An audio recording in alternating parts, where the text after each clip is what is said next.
Right. வேதிக்கை வச்சு பார்த்துக்கிட்டு இருக்கோம். கரெக்டாக நேற்று வராதவங்களாம் அந்த கிளாஸ் பார்த்துருங்க, பார்த்தா தான் புரியும்.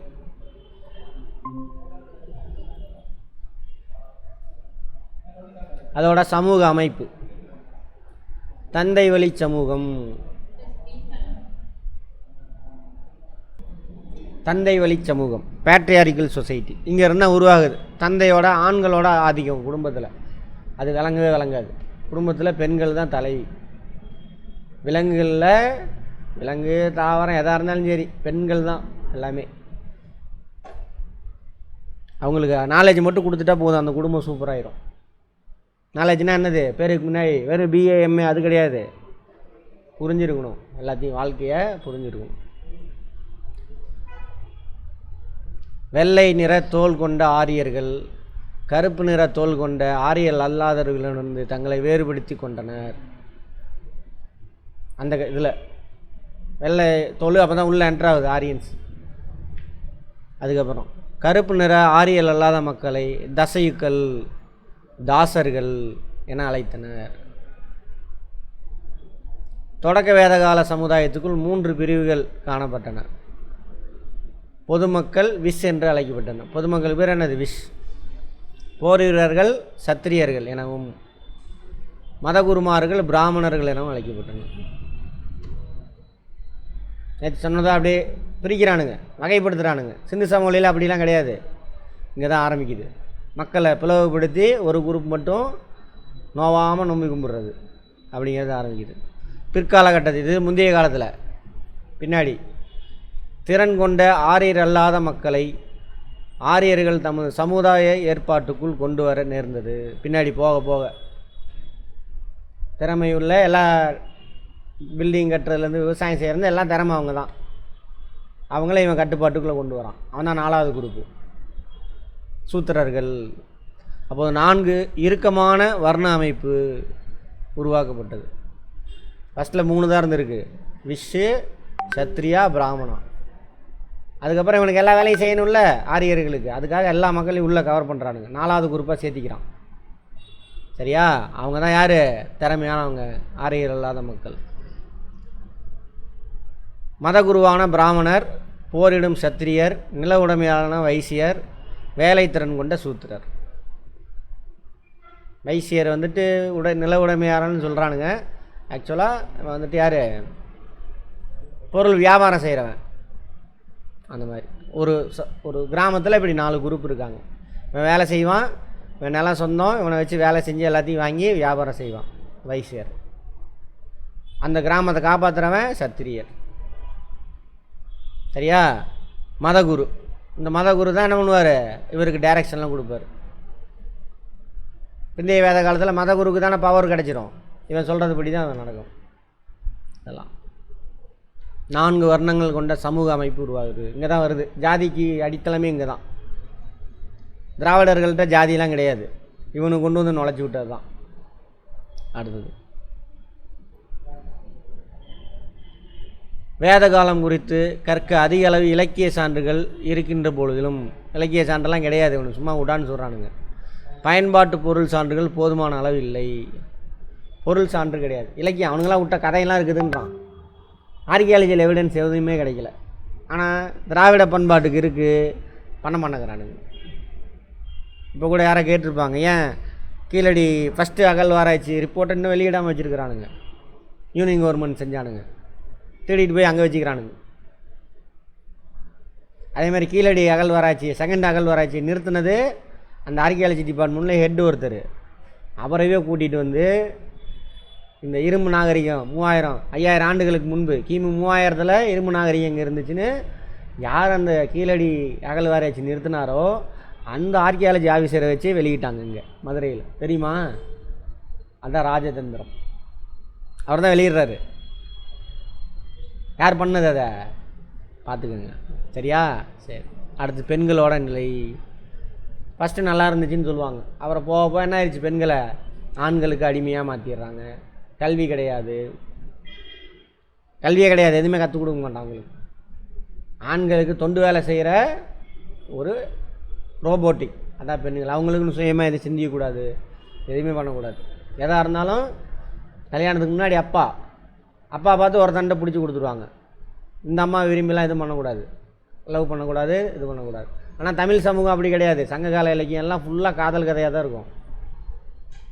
காதலன் காதலி, தலைவி தலைவன், அவங்க தான் சாதாரண மக்களுடைய வாழ்க்கை வரலாறு தான் இருக்கும். தோழி ஒருத்தி இருப்பா, அவங்க கூட டிஸ்கஸ் பண்ணுவாங்க எல்லாமே. இப்போ நடக்கிறது தானே அது, இது இயற்கையான விஷயம். அது தோழினாக்கா அப்போ ராஜா அவங்க தோழி, ராணி தோழி அப்படி கிடையாது. தோழினா அந்த கதையினுடைய கதாநாயகி, அவளுக்கு தோழி அவளோட அம்மாவாக இருக்கலாம், அவளோட ஃப்ரெண்டாக இருக்கலாம், தங்கச்சியாக இருக்கலாம், கட்டாயம் இருப்பாங்க. இப்போ கூட எல்லாம் அந்த ஏஜ் தானே. ஒருத்தவங்கள்ட்ட போய் டிஸ்கஸ் பண்ணுவீங்க, ஆமாவா, அவங்க தான் தோழி, நீங்கள் தான் யார், தலைவி அந்த கதைக்கு. இயற்கையாக இருந்தது அப்போலேருந்து. நடுவில் வந்து என்ன பண்ணுறானுங்க, ஆணுக்கு அடிமையாக்குறானுங்க. ரிக்வேத காலத்தில் பெண்கள் ஓரளவுக்கு சுதந்திரம், ஓரளவுக்கு அவ்வளோதான். ஏன்னா 2-3 பேர் கல்வி கற்றவங்க இருக்காங்க. மனைவி குடும்பத்தின் தலைவியாக மதிக்கப்பட்டார். அது ரிக்வேத காலம்னா இது முந்தைய வேத காலம், ஓரளவுக்குன்னு தான் சொல்லியிருக்கான். பெண்கள் தனது கணவருடன் தமது வீட்டில் சடங்குகளை நடத்தினர். அதுக்கப்புறம் சடங்குகளை ஆண்கள் தான் செய்வாங்க, பெண்கள் செய்ய மாட்டாங்க. குழந்தை திருமணத்தையும் உடன்கட்டை ஏறுதலையும் அறிந்திருக்கவில்லை. முந்தைய வேத காலத்தில் கிடையாது, பிந்தைய வேத காலத்தில் வந்துடுது. கைம்பெண் மறுமணம் செய்து கொள்ள தடைகள் இல்லை. கைம்பெண்ணா யார், விதவை, கல்யாணம் விதவை விதவை கான்செப்ட்லாம் இல்லை. அப்போ மறுமணம் செஞ்சுக்கிட்டாங்க. விதவைனா யார், வீட்டுக்காரர் இறந்துட்டாருன்னா பொண்ணு வந்து கல்யாணம் பண்ணிக்கக்கூடாது, ஒரே ஒருத்தர் தான். அவர் இல்லைன்னா நீ சும்மா இருக்குன்னா என்ன பண்ணுவாங்க, உடன்கட்டை ஏற்றி விட்டுருவானுங்க அடுத்தது. ஆனால் முந்தைய வேத காலத்தில் அப்படி இல்லை அப்படின்றாங்க. இருந்த போதிலும் பெற்றோரிடமிருந்து சொத்துக்களை பெறும் சொத்து உரிமை பெண்களுக்கு இங்கே தான் மறுக்கப்படுது. எப்போ, கிமு 1000 மறுக்கப்பட்டது, 1500 இவனுக்கு வந்த ஒன்று. அப்போலேருந்து இப்போ வரைக்கும் 1989 வரைக்கும் அப்பாவோட சொத்தில் பெண்ணுக்கு பங்கு கிடையாது. அப்படி தான் ஊறி போய் கிடக்குது. சரியா? பொது நிகழ்வில் பெண்கள் எந்த பங்கும் வகிக்கவில்லை. பொது நிகழ்வுலாம் வரமாட்டாங்க, வீட்டுக்குள்ளேயே தான் இருப்பாங்க. பாரதியார் வரைக்கும், பாரதியார் இருக்கார்ல, பெண்ணடிமைக்காக போராடினது, அது சுதந்திர போராட்ட தியாகி, அதெல்லாம் சொல்லுவாங்க. அவர் அப்படி தான் இதேமாதிரி ஆடிக்கிட்டே போயிருக்கார் ஒரு அம்மாவை பார்க்குறதுக்கு. அங்கே இங்கிலாந்துலேருந்து வந்திருக்காங்க அந்த அம்மா. பார்க்க போகிறப்ப சுதந்திரத்தை பற்றி பேசியிருக்காங்க. எங்கே உங்கள் லைஃப் பார்ட்னர்னு கேட்டிருக்காங்க, மனைவி. எங்கள் ஊரில் வந்து பெண்கள்லாம் நாங்கள் வெளியிலலாம் கூப்பிட்டு வர மாட்டோம் அப்படின்னு. அப்போ வரைக்கும் சொல்கிறேன், பாரதியார் இருக்கார்ல, 1900 வரைக்கும் அங்கே ஆரம்பிச்சது. 1500 ஆரம்பித்த அந்த இந்த கெட்ட பழக்கம். உடனே நீ நாட்டுக்கு சுதந்திரம் வாங்குறது கிடக்குது. அந்த அம்மா திட்டி அனுப்பி விட்ருச்சு. முதல்ல உன் பொண்டாட்டிக்கு சுதந்திரம் கொடு, வீட்டிலே அடைச்சி வைக்காத, கூட்டிகிட்டு வா அவன் கூட எங்கே போனாலும் அப்படின்னு சொல்லி அனுப்பிவிட்டு. அப்போலேருந்தா பெண் அடிமையை பற்றி பேசுகிறாரு யார், பாரதியார். சரியா? சரி, அது வரைக்கும் இருந்திருக்கு. அப்போ 2000 வருஷத்துக்கு மேலே, அதான் சொல்லுவாங்க, உண்மையான அறிவு படைச்சேன்னு சொல்லுவான். 2000 வருஷத்துக்கு மேலே நம்ம அடிமைப்பட்டு கிடக்கிறோம், நம்ம வெளியில் வரணும் பேசுவாங்க. திராவிட இயக்கங்கள்லாம் பேசுகிறாங்களா, இந்த வரலாறு வச்சு தான் சொல்லுவாங்க. அடுத்தது, பின் வேத காலத்தில் சமூகத்தில் மட்டுமின்றி குடும்பத்திலும் கூட பெண்களின் பங்கு. முந்தைய வேத காலத்தில் குடும்பத்தில் ஓரளவுக்கு வச்சுருந்தாங்க, சொத்தில் பங்கு கிடையாது, சமூகத்தில் எங்கேயுமே பங்கு கிடையாது. பிந்தைய வேத காலத்தில் டோட்டல் அவுட் எல்லாமே. வீட்டில் என்ன பண்ண மாட்டாங்க, சடங்கு சம்பிரதாயம் செய்கிறப்ப அவங்க வரமாட்டாங்க. சடங்கு சம்பிரதாயம் எங்கே செய்வாங்க, அந்த 3 குரூப்பில், பிராமணா சத்திரியா வைசியா, அவன்கிட்ட தான் பணம் இருக்கும், பிராமணன் தான் செய்வான். யாகம் நடத்துகிறாங்கன்னா அங்கே பெண்கள் வரக்கூடாது, ஆண்கள் மட்டும்தான் செய்வாங்க. அப்படி குறைந்து போனது. பெண்கள் குடும்பத்தில் சடங்குகள் நடத்த முடியாத நிலை உருவானது. திருமணம் தொடர்பான விதிகள் இறுக்கமும் குழப்பமும் பெற்றன. சொன்னோம் இல்லையா, திருமணம் அந்த பெண்ணு பார்த்து முடிவு பண்ண மாட்டா யார் கல்யாணம் பண்ணணுன்னு, அவங்க அப்பா தான் முடிவு பண்ணுவார். கல்யாணம் பண்ணி கொடுத்தோன்னா இந்த அம்மா என்ன பண்ணணுங்கிறத யார் முடிவு பண்ணுவா, அவங்க வீட்டுக்காரன் தான் முடிவு பண்ணுவோம். என்ன ட்ரெஸ் பண்ணணும் முத கொண்டு ஆண்கள் தான் முடிவு பண்ணணும். ஆமாம் தானே, இப்போ வரைக்கும் அப்படி தானே இருக்குது.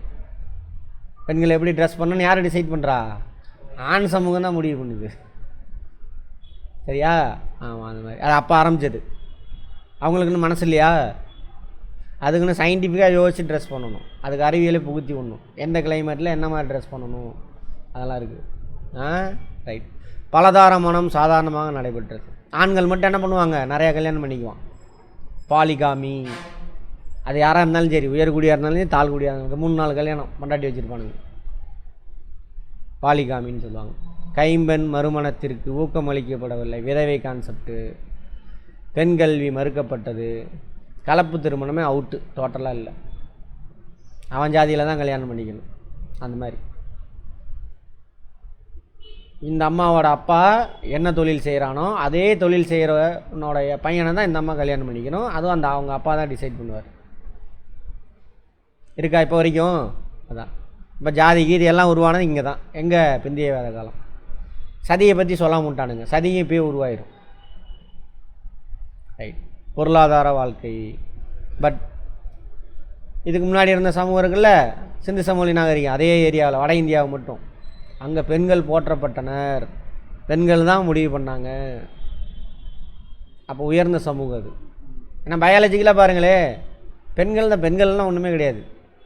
நம்ம தானே, நம்ம பிறப்போமா? வாய்ப்பே இல்லை. அவங்கள சுற்றிலாம் அட்மினிஸ்ட்ரேட்டிவ் பவர்லேருந்து எல்லா பவரும் அவங்களுக்கு தான் அதிகம். உங்கள் வீட்லேயே பாருங்களேன், பேருக்கு தான் அப்பா வெளியில் அப்படி வரப்போ திரிவார், வீட்டில் போனால் உங்கள் அம்மா கேள்றான்ட்டு போயிடுவார். அம்மாவா அங்கே மறைச்சா அவ்வளோதான். அது இப்போ உடனே அடித்து துரத்தி விட்ருவாங்க. அதுக்குன்னு திமிராகவும் இருக்கக்கூடாது, புரிஞ்சு நடக்கணும். அவர்கள்னாலும் இவங்க வாழ்க்கை நடத்த முடியாது. ரெண்டு புரிஞ்சு அண்டர்ஸ்டாண்டிங்கில் போகணும். பொருளாதார வாழ்க்கை.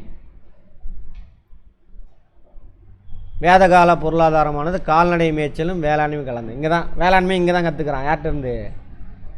அங்கே இருந்த சிந்து சமவெளி, அதாவது திராவிட மக்கள். ஓப்பனாகவே சொல்லலாம். அது வரைக்கும் அவனுக்கு வேளாண்மைனா என்னன்னு தெரியாது. ஆமாம்.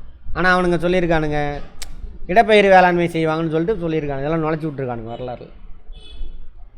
அதேமாதிரி எதை கட் பண்ணிட்டானுங்க? சதியை கட் பண்ணிட்டானுங்க. இங்கே சதி இல்லைன்ற மாதிரி. சதி இருந்துச்சு, இப்போ தான் பிந்தைய வேத காலத்தில் தான் சதி உருவாகுது. கால்நடை மேய்ப்பது தான் ரிக்வேத காலம். ரிக்வேத கால ஆரியர்கள்லாம் முந்தைய வேத காலம். முந்தைய வேத காலத்தோட காலம் என்ன? 500 கிமு சேர்த்திக்கங்க. கிமு 1500 கிமு 1000 வரைக்கும். எந்த ஏரியா? சப்த சிந்து ரீஜன். இப்போ உள்ள பஞ்சாப், அந்த ஏரியா, பஞ்சாப் ஹரியானா எல்லாம். மறை வேலை செய்வோரும், தேர் செய்வோரும், மட்பாண்டங்கள் செய்வோரும், உலோக வேலை செய்வோரும், துணி நெய்வோரும், தோல் வேலை செய்பவர்களும் இருந்தனர். எல்லாம் இந்த அந்த சிந்து சமவெளி மக்கள்கிட்ட மிக்ஸ் ஆனாங்களோ அவங்க இதெல்லாம் செய்வாங்க, தெரிஞ்சுக்கிட்டாங்க. பழுப்பு மஞ்சள் நிற மட்பாண்டங்கள் இக்காலத்தை சேர்ந்தது. நோட் பண்ணிக்கங்க, கேட்பாங்க. என்ன வகையான மட்பாண்டத்தை வச்சு தான் அவன் என்ன மாதிரி நாகரிகம்னு முடிவு பண்ணுவாங்க. பழுப்பு மஞ்சள் நிற மட்பாண்டங்கள் இக்காலத்தை சேர்ந்தது. சிந்து வேதகால மக்களுடையது என்னது? பழுப்பு மஞ்சள் நிற மட்பாண்டம். ஆமாம். குதிரைகள். அங்கே இருந்தால் நம்ம ஆடு மாடு தானே மேய்ச்சிக்கிட்டு இருந்தான், குதிரையில் தான் வருவான். குதிரை வந்துருச்சு இப்போ முதல்ல. கேட்பாங்க, இந்தியாவில் குதிரை எப்போ வந்து? வட இந்தியாவில். நம்ம ஏரியாவில் கப்பலில் வந்து இறங்கிச்சு, கிரேக்க ரோமானியத்துலேருந்துலாம் வந்து இறங்கிச்சு. அங்கே வட இந்தியாவில் யார் கொண்டு வரா குதிரையை? ஆரியன்ஸ். பசுக்கள், வெள்ளாடு, ஆடு மாடு மேய்க்கிறது தான் நான் வேலை. காளைக்கு முக்கியத்துவம் யார் கொடுத்தாங்க? சிந்து சமவெளி மக்கள். சரியா? இப்போ காளை, அப்புறம் நாய்கள். இதெல்லாம் வீட்டு வளங்க இருந்தது. இதெல்லாம் எதில் வருது? பொருளாதார நடவடிக்கை. சிந்து பஞ்சாப் ஆரியர்கள் நிரந்தரமாக குடியேறிய பின், சிந்து பஞ்சாப்னா எது? அந்த வடமேற்கு இந்தியா, இப்போ உள்ள பாகிஸ்தான், கொஞ்சம் இந்தியா, இந்த ஏரியா. வேளாண்மை செய்ய தொடங்கினார். யார்கிட்ட இருந்து கற்றுக்கிட்டா? சிந்து சமவெளி மக்கள்கிட்ட இருந்து. பார்லி விவசாயம் செஞ்சுருக்காங்க. அந்த ஏரியாவில் என்ன விளையும்? சப்ட்ராபிக்கல், 23 டிகிரி நார்த்து, அதுக்கு அந்த பக்கம் இருக்குது. குளிர் காலத்தில் பார்லியும் கோதுமையும் போடுவானுங்க. வெயில் காலத்தில் என்ன இருக்கும்? அரிசி, நெல். இப்பயும் அதுதான் பயிர். கிளைமேட் தானே தீர்மானிக்காத. ரைட். ஜாகிரஃபியை படிச்சுட்டு திரும்ப படிச்சிங்கன்னா இன்னும் இன்ட்ரெஸ்டிங்காக இருக்கும். கோதுமை, பருத்தி. சப்ட்ராபிக்கலில் பருத்தி விளையும். Tropical, subtropical. ஏன்னா துணை அயன மண்டலத்தில் எனக்கு பருத்தி விளையும். சம்மரில் தான் விளையும், குளிர் காலத்தில் விளையாது. அந்த மாதிரி சிந்து சமவெளி மக்களால் பயிர் செய்யப்பட்ட போதிலும் ரிக்வேதத்தில் அவைகள் பற்றி குறிப்பிடவில்லை. ரிக்வேதத்தில் குறிப்பிட மாட்டான். அப்போ தானே வரான் அங்கேருந்து, பழைய மந்திரம் தானே அதெல்லாம். சரியா? சிந்து சமவெளி மக்கள் அதான் பயிர் செஞ்சுக்கிட்டு இருந்தான். ஸோ அதை தான் இவனுங்களும் பயிர் செய்வாங்க, அதான் சொல்கிறாங்க. பின்வேத காலத்தில் ஆரியர்கள் பசு, வெள்ளாடு, செம்மறியாடு, குதிரை மட்டுமல்ல யானைகளையும் பழக்கப்படுத்தினர். கேட்பாங்க, எப்போ முதல்ல யானையை பழக்கப்படுத்தினா? பிந்தைய வேத காலத்தில். அந்த காடுகள்லாம் இருக்குல்ல, கங்கை சமவெளிக்கு மூவ் ஆயிடுவான், அந்த காட்டில் சுற்றிக்கிற யானையெல்லாம் பிடிச்சி பழக்கப்படுத்திக்கிறாங்க. அதெல்லாம் தொடக்க வேத கால கைவினைஞர்களோடு நகை செய்வோர், சாயத்தொழில் செய்வோர், கலர் பெயிண்டிங் போடுறது துணிக்கு, உலோகங்களை உருக்குவோர் போன்றோரும் சமூகத்தில் இடம்பெற்றிருந்தனர். பிந்தைய இடைக்கால இந்தியா. இக்கால பண்பாடு வர்ணம் தீட்டப்பட்ட சாம்பல் நிற மட்பாண்ட பண்பாடு என அழைக்கப்படுகிறது. அது என்ன பண்பாடு? பானையோட கலர் சொல்கிறாங்க. போன இது என்னது? பழுப்பு மஞ்சள் நிற எது? முந்தைய வேத காலம், ரிக்வேத காலம். பிந்தைய வேத காலம் சாம்பல் நிறம், வர்ணம் தீட்டப்பட்ட சாம்பல் நிற மட்பாண்டம். அது மஞ்சள் நிற மட்பாண்டா, இது சாம்பல் நிறம், வர்ணம் தீட்டியிருக்காங்க.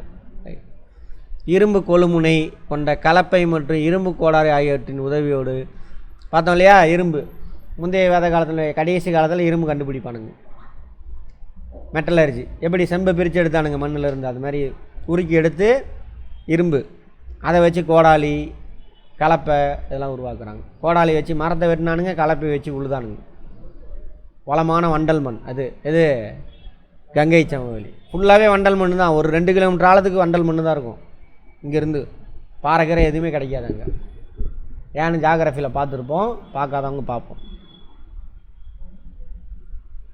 நெல், கோதுமை, பார்லி எல்லாம் பயிர் செய்கிறாங்க. அதுவும் அதே ஏரியா தானே. இங்கேருந்து இங்கே நகர்ந்து வரான், சேம் சப்ட்ராபிக்கல் ரீஜன். இப்போயும் அதுதான் விலை அங்கே, மணல் பாங்கான சமவெளி.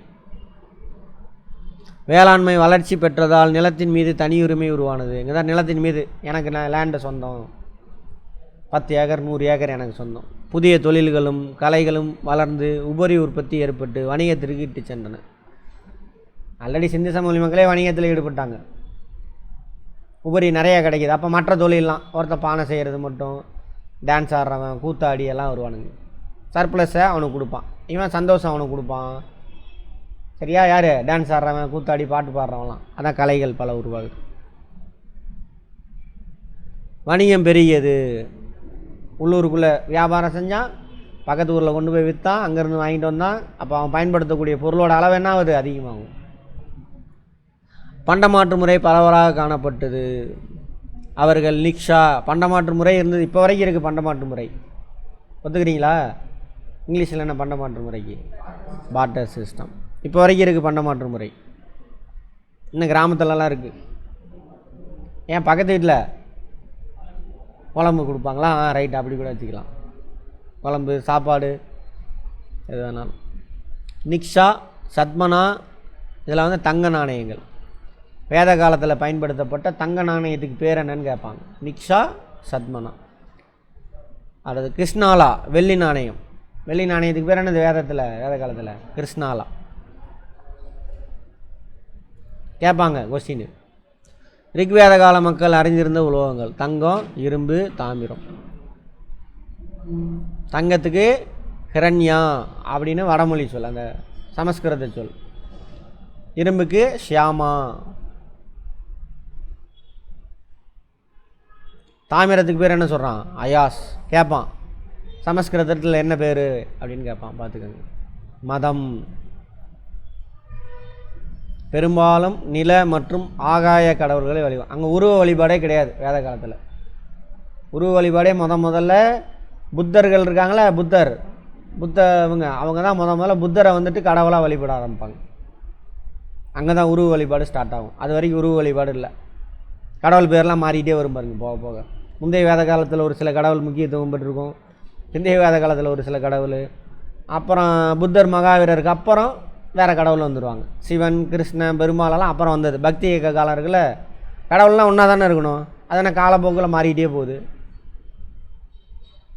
புரியுதா? அங்கேயே அடி விழுந்து போச்சு, அவர் இல்லை அப்படின்னு தெரிஞ்சு போச்சு. இருந்தாலும் பரவாயில்ல, வச்சுக்கலாம்.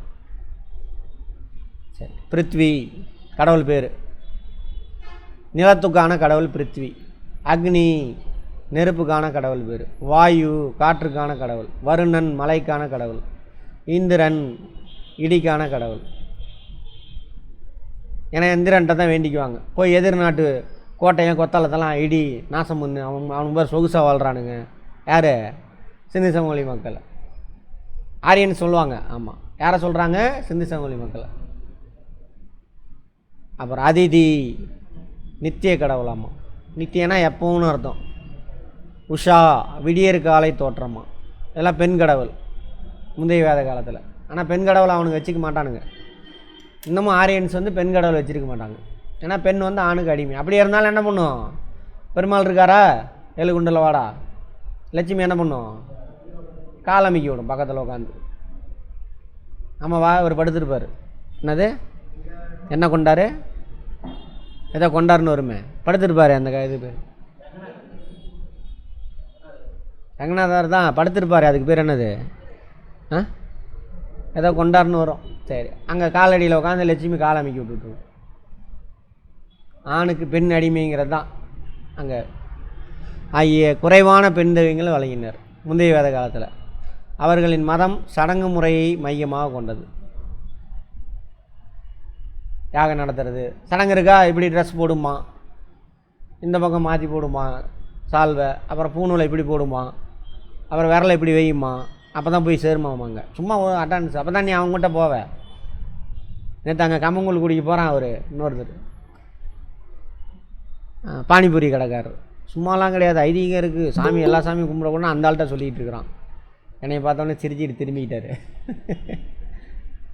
ஏன்னா அப்போ தான் அந்த புண்ணியெல்லாம் கிடைக்குமாமா. விட்டு அடிக்கிறாரு. அங்கே போய் நம்ம பேச முடியுமா அவங்கள்ட்ட? சரி, சிரிச்சிட்டு வந்துட வேண்டியதான்.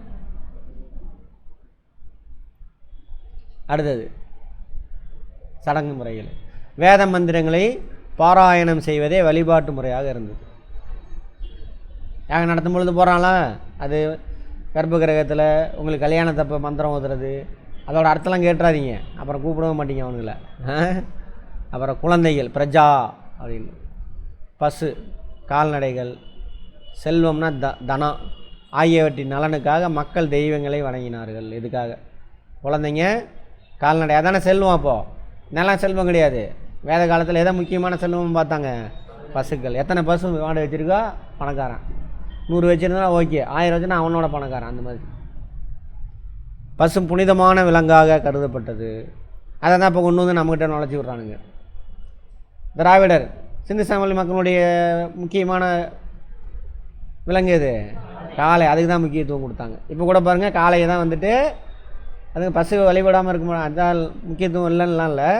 காளைக்கு அந்த ஜல்லிக்கட்டுலாம் நடத்துகிறாங்கல்ல, அதெல்லாம் அது மாதிரி அதை ஒழிக்கிறதுக்கு தான் அவனுங்க இல்லாத வேலை பண்ணிகிட்டு இருக்கானுங்க. அக்காலத்து கோயில்கள் கிடையாது, சிலை வழிபாடு வழக்கத்தில் இல்லை. வேத காலத்தை பற்றி பேசிக்கிட்டு இருக்கோம். சிலை வழிபாடு கிடையவே கிடையாது. குரு வழிபாடு எங்கே முதல்ல வருது? புத்தர் மகாவீரர் அவங்கள கும்பிட ஆரம்பிக்கிறாங்க, அவங்களுடைய சீடர்கள். அது 1ஆம் நூற்றாண்டு தான். அந்த புத்தர் மகாவீரர் சிலையெல்லாம் காலி பண்ணுறதுக்கு தான் இவனுங்க என்ன பண்ணுறானுங்க? புதுசாக சிலையை உருவாக்குறானுங்க. இந்த மக்கள் என்ன சிலையை தானே வழிபடுறானுங்க. அங்கே தான் எல்லாம் கிடைக்கிது நினைக்கிட்டு அந்த மாற்றம் என்ன பண்ணுறான் இவன் பிள்ளையார், சிவன், பெருமாள்னு உருவாக்குறானுங்க. அதே மாரி ஒரு சிலை உட்காந்துருக்குமா, முனிவருப்பா ஞானிப்பான்றான். ஞானியும் கிடையாது, சாணியும் கிடையாது. யார்? புத்தர் மகாவீரர் அவங்க இருக்காங்க இல்லையா, அந்த சாமியாருங்க தியான நிலையில் உட்காந்துருப்பான். தலையை தூக்கிட்டு அங்கே யானை சிலையை வச்சுருவான், தலையை வச்சுருவான் பிள்ளையார். புத்தரோட சிலை தான் பிள்ளையார், விநாயகர், வேறு ஒன்றும் கிடையாது. அந்த மாதிரி ஆயிடும். பின்னாளில் மதகுருவாக இருப்பது ஒரு தொழிலாகவும் அது பரம்பரை தொழிலாகவும் மாறிடுச்சு. ஆரியர் அல்லாத கடவுள்னு ஏற்கப்பட்டிருக்கலாம். இந்த கிருஷ்ணன்லாம் இருக்கான்ல, அவனும் ஆரிய கடவுள் இல்லை, அந்த ஊர் மக்களுடைய கடவுள். அதை உள்ள எழுதுக்குவானுங்க. ஒருத்தர் நீங்கள் இந்த மக்கள் ரொம்ப பயங்கரமாக ஒரு கடவுளை நம்புனீங்கனாக்கா அதை அவன் கடவுளாக மாற்றிக்குவான். புத்தர் மகாவீரருமே இவனுங்களுக்கு எதிராக உருவானவங்க தான் அவங்களே கடவுளாக்கிட்டானுங்க.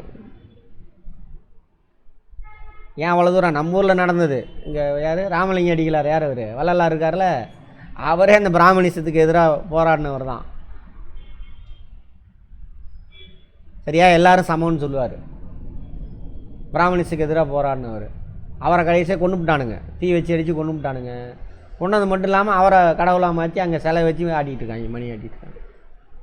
தட்டில் காசு தெரியுமா வரலாறு? அங்கே போய் பாருங்கள், பெருமாள் கோயிலில் இருக்கும் வள்ளலாரோட இது. யார்? சேலத்துக்காரவங்க. ஏதோ சாமி இருக்குது கும்பிட்றான்னாலும் கும்பிட்டுட்டு வந்துட்டுருக்கோம். அதானே. இந்திரனும் அக்னி முக்கியத்துவத்தை இழந்தனர். முந்தைய வேத காலத்தில் இந்திரன் அக்னிக்கு முக்கியத்துவம் கொடுத்தாங்க. ஆமாவா? இந்திரன் தானது இடிக்கானவர், அக்னி நெருப்புக்கானவர். இழந்து போயிட்டாங்க. பிரஜபதி படைப்பவர், விஷ்ணு காப்பவர், ருத்ரன் அழிப்பவர் என கடவுள்கள் முக்கியத்துவம் பெற்றனர் பிந்தைய வேத காலத்தில். கேட்பாங்க முக்கியமான கேள்வி, பிந்தைய வேத காலத்தில் முக்கியத்துவம் பெற்ற கடவுள் யார் யாருன்னு கேட்பாங்க. பிரஜபதி, விஷ்ணு, ருத்ரன். அப்புறம் போக போக மாறிடுச்சு இதோட பேர்லாம். பிரம்மா, பிரஜபதி பிரம்மா, விஷ்ணு விஷ்ணு தான், அவர் அப்படியே தான் இருக்கார். ருத்ரன்னா சிவன் மாற்றிட்டாங்க. சிவன் இந்த லோக்கல் பீப்புளோட கடவுள். பிந்தைய வேத காலத்தில் இவங்க 3 பேர். இந்திரனும் அக்னியும் காலி. சொல்லுங்கம்மா.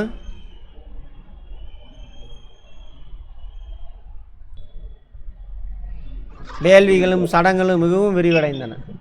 வேள்வினா யாகம் நடத்துறது. யாகம் நடத்துறதோட கான்செப்ட் என்னென்னா, யாகத்தில் போட்டிங்க அப்படின்னாக்கா அது அக்னி இருக்காருல்ல, அவர் எடுத்துகிட்டு போய் மேலோகத்தில் இருக்கிற கடவுள்கிட்ட கொடுத்துருவார். அப்போ நீ கொடுக்குற கடவுள்கிட்ட போயிடும். கடவுள் உனக்கு என்ன பண்ணுவார்? மோட்சம் கொடுப்பார். மோட்சம்னா என்ன அர்த்தம்? அடுத்த பிறவி பிறக்க மாட்டேன். அப்படி கடவுளை போய் அடைகிறதுக்கு தான் இந்த யாகம்லாம் என்ன நடத்துறது, கோயிலில் தட்டில் காசு போடுறது, அதெல்லாம் அதுக்கு தான்.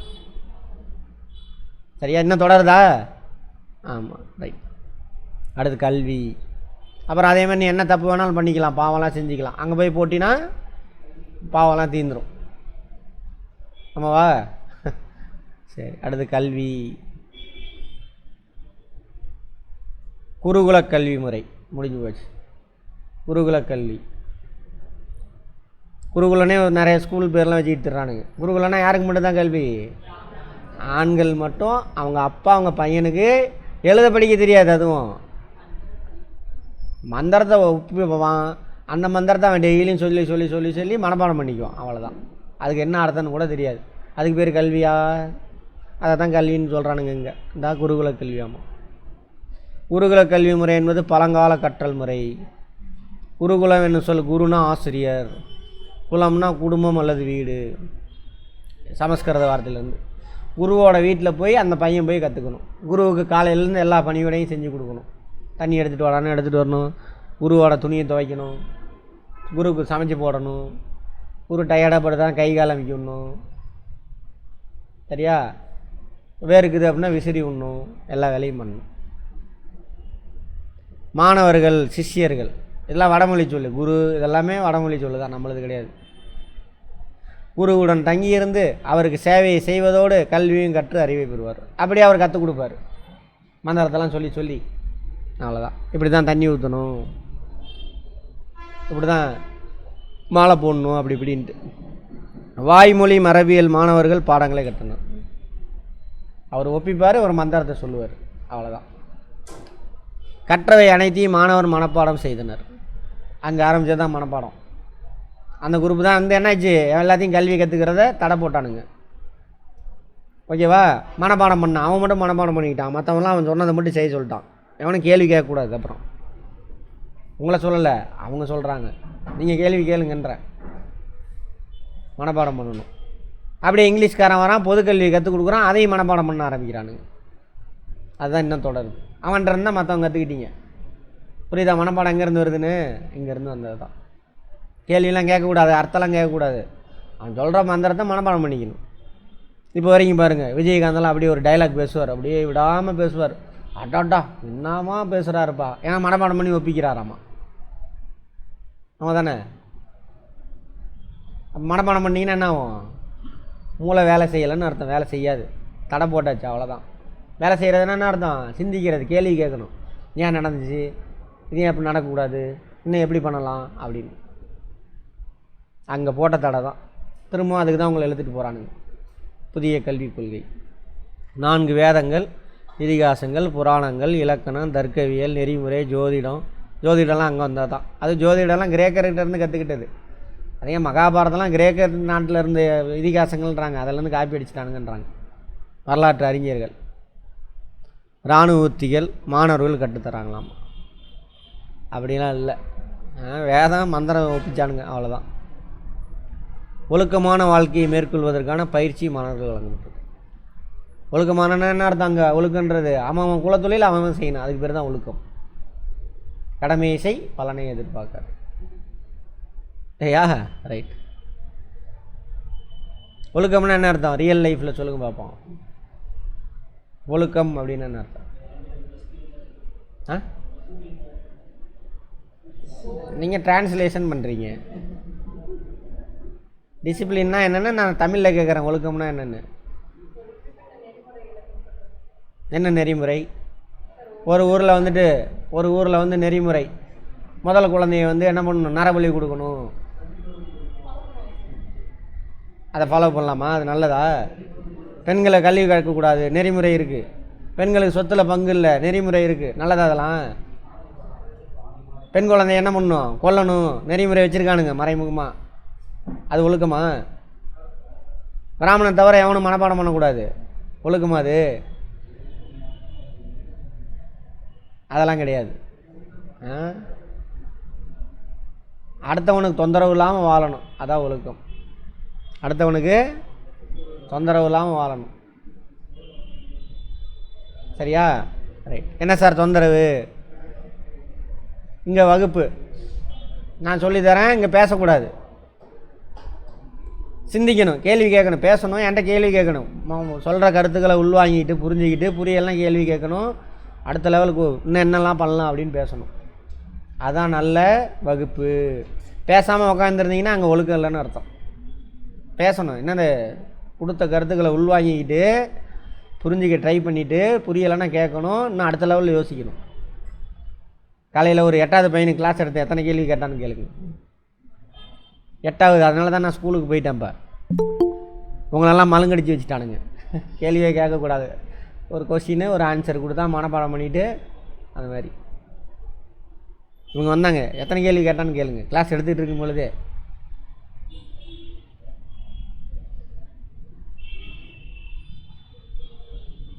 சரி, அந்த மாதிரி ஓகே பார்ப்போம். அவங்க வேலையை கரெக்டாக செய்யணும், அடுத்தவனுக்கு தொந்தரவு கூடாது. இருபிறப்பாளர்கள்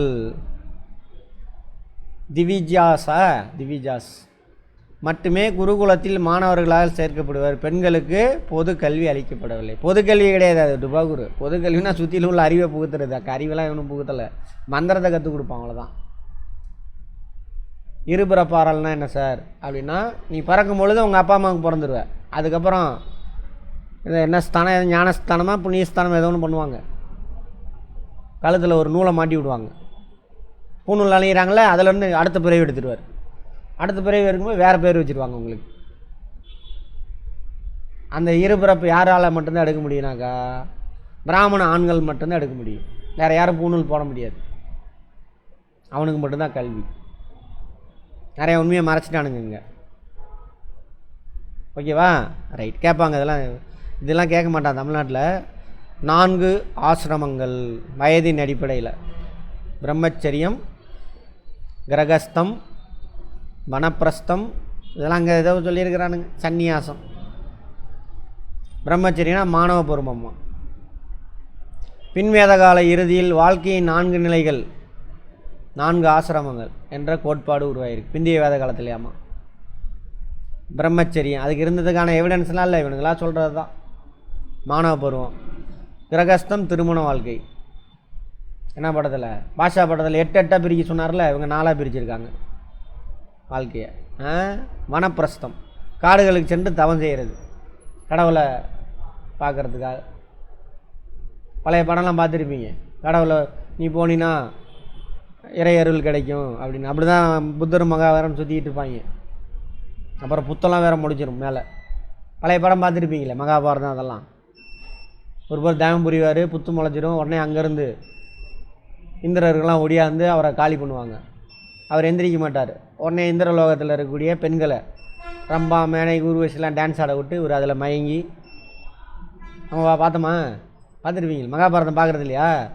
பார்க்காத வரைக்கும் நல்லது, சந்தோஷம். அடுத்தது சந்நியாசம், துறவு வாழ்க்கை மேற்கொள்ளுது. இந்த மாதிரி 4 இதாக பிரிச்சுருக்காங்க. எங்கே? பிந்தைய வேத காலத்தில்.